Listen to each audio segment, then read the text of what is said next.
হলে সরকারি রাস্তা করে নিতেছে ব্যাপারী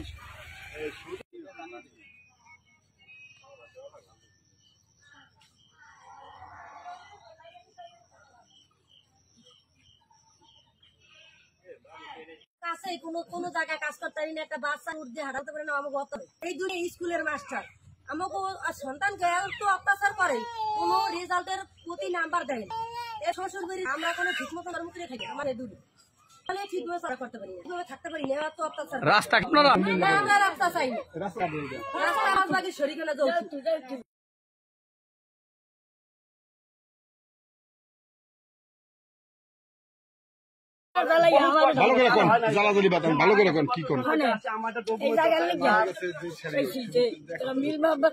এখানে বইছে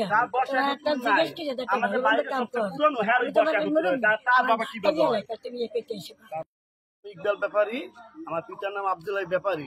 এই সম্পত্তিটা আমার বাপ দাদার পিতৃ সম্পত্তি।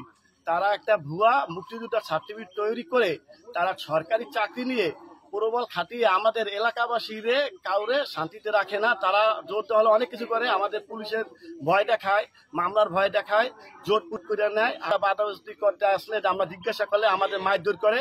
আমরা এই কারণে লাস্ট ফিনালে আমরা এই সাংবাদিক সম্মেলনের জন্য ব্যাপারী, ঠিক আছে, এটা পূর্ব চরার কান্দিতে, এটা উত্তর চরার কান্দি। এটা হলো আমার বাপ দাদার পৈতৃক সম্পত্তি। এই জায়গার হিস্সা হলো 5 জন। আমাকে 4 হিস্সারে বাদ দিয়া তারা জোর জবস্তি করিয়া সরকারি ভাবে এই রাস্তাটা তারা পার্সোনালি করে নিতেছে। ঠিক আছে, গাছপালা সব কাইটা কুইটা আমাদের এই রাস্তা তারা জোর জবস্তি করে পার্সোনাল ভাবে তারা ভোগ দখলের জন্য কার্পেটিং ভাবে বা সরকারি যেভাবে হোক তারা কারো কাছে কিছু না বইলা ক্ষমতার অপব্যবহার করে নিতেছে। যে বাড়ির যার একটা অংশ যশব, তারা যশবে পরিচয় দিতেছে তানভীর রহমান, তারা জোরপূর্বক ভাবে আমাদের এই রাস্তাটা ভোগ দখলের জন্য তারা নিয়ে যেতেছে। ঠিক আছে, ভুয়া মুক্তিযোদ্ধারা তারা এগুলো নিতেছে।